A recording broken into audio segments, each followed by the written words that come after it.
All right, so get this. Today we're going to dive into something pretty intense. Oh, really? Yeah, Elon Musk and the whole H-1B visa debate. Oh, interesting. Yeah, I've been seeing that everywhere. Yeah, it seems like, everyone's got an opinion on this. We got this Daily Dot piece, and I saw this Reddit thread that's blowing up. Oh, And yeah. yeah, so I thought, it'd be good to kind of cut through the noise, figure out what's going on, help people sort through it. Yeah, makes sense. It seems like a pretty heated debate right now. Yeah, and the thing is, Musk is getting some heat from a side you might not expect. Okay. Yeah, that's interesting. So I guess before we get into the really intense stuff, maybe we should just make sure everyone's on the same page here. Yeah, good idea. Like we're talking H-1B visas, but maybe someone's listening and they're like, wait, what's that? Could you just give us the rundown? Yeah, sure. So basically, an H-1B visa, it's basically a permit, right? It lets companies in the U.S. hire people from other countries for really specific jobs. Yeah. We're talking software engineers, researchers, those kinds of positions, stuff that needs a really specific skill set, right? Like where they can't just, find someone anywhere to do it. Okay, yeah, makes sense. And there's a limit on how many they give out every year. Congress, they decide that. Right now, it's 65,000. Oh, wow. And some of the biggest companies like Amazon, Google, Microsoft, even Tesla, Musk's company, they all use these visas a lot. They really rely on these workers. Yeah, and speaking of Tesla, this Daily Dot article, it points out that Elon Musk himself, he's born in South Africa, right? Right. And he actually came to the U.S. on an H-1B visa. Okay. And now he's a huge supporter of the program. But knowing that, does that make his support surprising at all? You know what I mean? Yeah, I mean, it's definitely not out of the blue, I'd say. Knowing his experience and, what his companies need, his support kind of makes sense. Yeah, yeah. But it's worth pointing out, I think, that it puts him kind of right against, a big part of, his political base right now. Yeah, for sure. And the article kind of gets into his reasons for supporting it. He's saying that, if the U.S. wants to stay competitive, we need more engineers, super talented and super motivated ones, as he puts it. Oh, wow. And he says you can find that talent all over the world, not just here. Okay. He even compares building a company to putting together a championship sports team. Oh, interesting. You need the best players, he says, no matter where they're from. Though he does say that his companies try to hire Americans first. Apparently, the H-1B process is a real pain, super slow. Oh, wow. But ultimately, he's saying that, to get the best people, you got to look everywhere. I mean, it's an interesting analogy, the whole sports scheme thing. But is it really, Right. accurate? I don't know. It's definitely thought-provoking. He's basically saying that for innovation, it's the brains that matter, not where you're from. Yeah, yeah. But then it kind of brings up this whole other question, is he low-key saying that American engineers aren't good enough? Ooh, that's a good point. And not everyone's happy about his stance, at all. The article in that Reddit thread, it's just flooded with reactions. Some are really intense. Yeah, I bet. It seems like his comments really touched a nerve. Yeah, to put it mildly, there's a lot of racist and xenophobic stuff in there. Really? People are saying things like, we don't want to turn this country into India, or America's not your sports team, it's my home. Some are even saying he wants to erase the cultural and ethnic identity of America. Wow. That's pretty heavy. Yeah, just to be clear, we're not saying we agree with any of that. We're just showing you what people are saying. Right, right.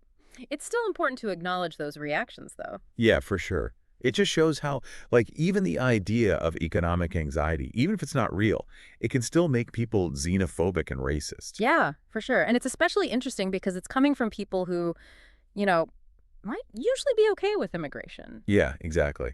And it's not just random people on the internet either. The article talks about Laura Loomer, this, pretty far-right influencer. Yeah. And she's using this whole thing to, push her arguments against H-1B visas. Oh, wow. Yeah, she's going after Shriram Krishnan. Yeah. He's this new advisor in the Trump administration. And he said, we should get rid of country-based limits for immigration. Okay. And Loomer's saying that'll lead to lower wages and American workers losing their jobs. Interesting. It's this whole other layer to the debate. Yeah, for sure. It really shows this tension, right? Yeah. This idea of protecting American jobs, which a lot of conservatives are into. Yeah. Versus this whole free market thing that a lot of them also support. Yeah, that makes sense. It's this H-1B issue is making them confront that tension head on. Right, right. And you can see that tension playing out in that Reddit thread, too. People Yes. are saying H-1B visas are being used to exploit foreign workers and make wages lower for everybody. Hmm. But then others are saying they bring important skills to the U.S. and actually help the economy. Right. It's like everyone's choosing a side. Yeah, it feels very polarized. It's a classic example, I think, of a really complicated issue where there's not just one easy answer, Yeah, right? right. The truth is probably somewhere in the middle, like there are probably some companies taking advantage of the system, but also some who are really struggling to find the people they need. But the fact that everyone's talking about it, who's saying what, that's what's really interesting. Totally. So, like, help us connect the dots here. What does all this actually mean for, the average person listening? Like, why should they care about this whole H-1B visa thing? That's a great question. I think, first of all, it shows just how complicated immigration policy is, especially when you're talking about people with lots of skills. Right. It's not just an American problem, it's global, but it has really real effects on people here. Yeah, yeah. And second, it shows how easy it is for people to twist economic anxiety and use it to spread fear and prejudice instead of being logical and using facts. Mm. It's a good reminder to really think about what you read and hear and not just accept everything at face value. It's like a lesson in media literacy almost. Totally. Don't just believe everything you see. Do your own research, ask questions, and look for information that's backed up by evidence. Yeah, and it's not even just about, like, the money side of things. It gets into these deeper worries about culture changing and what it means to be American. Absolutely. That's what makes this way more than just a policy debate, It gets at these really basic questions about who we are as a country and what kind of future we want.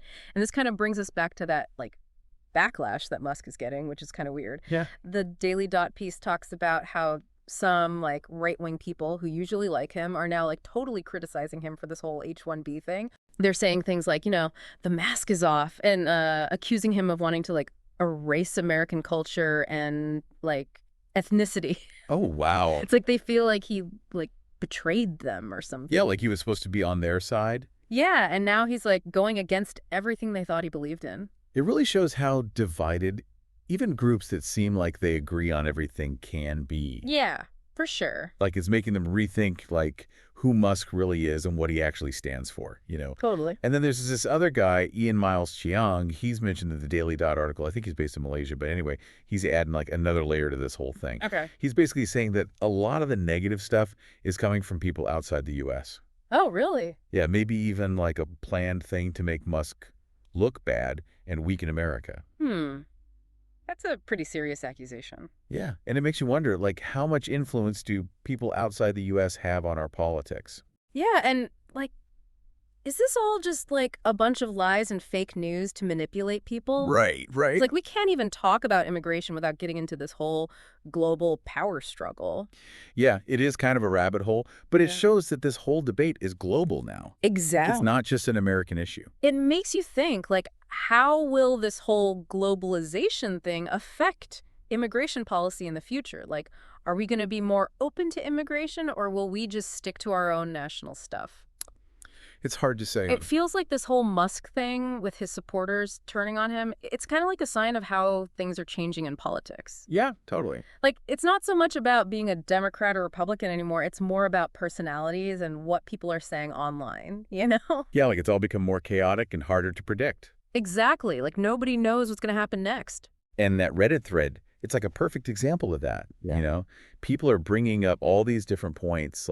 Some are saying these visas are bad because companies use them to take advantage of foreign workers and it brings everyone's wages down. Yeah, I've heard that argument. And then others are saying that companies aren't doing enough to train Americans for these really specific jobs. Right. And there are others who are saying look, without this program, these companies wouldn't be able to find anyone to do these jobs, and they wouldn't be able to grow and come up with new stuff. It's so complicated, right? It really is. It's probably a mix of all those things. Some companies are definitely not doing things right, but others are just trying to find the people they need. So, what do we do now? What should people keep in mind when they're trying to figure out this whole thing?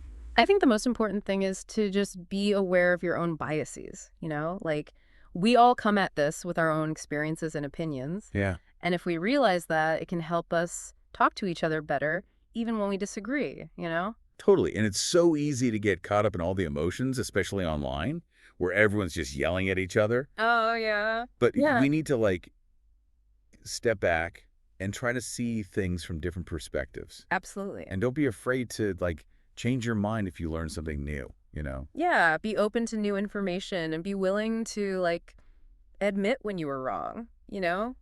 We're all still learning, and that's a good thing. We talk about this a lot, but media literacy is so important here with this whole H-1B debate. For You sure. can't just believe everything you read. You got to think critically and find sources you can trust. And remember that there's not always one right answer to these complicated questions, you know? Like, Right. there are always compromises and things you don't expect that happen when you try to solve these problems. So maybe it's not about finding the perfect solution.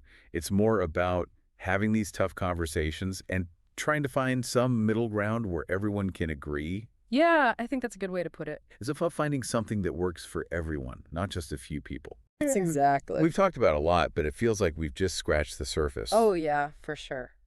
What are some of the main things people should keep in mind as they, like, keep learning about this? I think the biggest thing is to remember that this isn't just about visas and immigration. Yeah. It's about the future of work, the economy, and, like, our whole society. It's about how we handle all these changes that are happening in the world, the good and the bad. Exactly. And it's about making sure that everyone benefits from economic growth, not just a few people. Right. It's about balancing making money with making sure everyone's treated fairly. And it's about being brave enough to have these tough conversations, even when it's hard and people disagree. Yeah, that's so important. So as we wrap up this deep dive, let's leave everyone with one last thing to think about. We've been talking about the U.S., but this is happening everywhere. How are other countries dealing with this whole thing of getting and keeping really skilled workers in a world where everyone's connected? That's a great question. Like, can we learn anything from them? Are they doing things that we could try here? It's good to remember that this conversation isn't over. Yeah, we're all still figuring this out. It's all about learning, changing, and finding solutions that work for everyone. Absolutely. Like we've been saying, there's just so much more to this whole thing, way more than we could ever cover. Yeah, for sure. And that's where you come in. Yeah. We've given you some starting points, Yeah. right? But now it's your turn to really dig in. Exactly. Go back to those sources we talked about, see what else is out there. And most importantly, like, don't just take our word for it or anyone's word for it, really. Right. Think for yourself. Do your own research. Mm. Come to your own conclusions. And remember, it's not just about, like, finding information, Yeah. It's about, like, understanding all the little details, the complicated parts, the real people behind all these big stories. Because at the end of the day, this whole H-1B thing, it's about, like, real people's lives, their jobs, their hopes for the future. Yeah, absolutely. It's about, like, finding a way forward where we can, have economic growth but also be responsible, where we can have innovation but make sure everyone benefits. Exactly. So, like, keep asking those tough questions, keep learning, keep paying attention to what's happening around you. And keep talking about it. Yeah, keep the conversation going. For sure. Well, thanks for diving deep with us. Until next time, stay curious.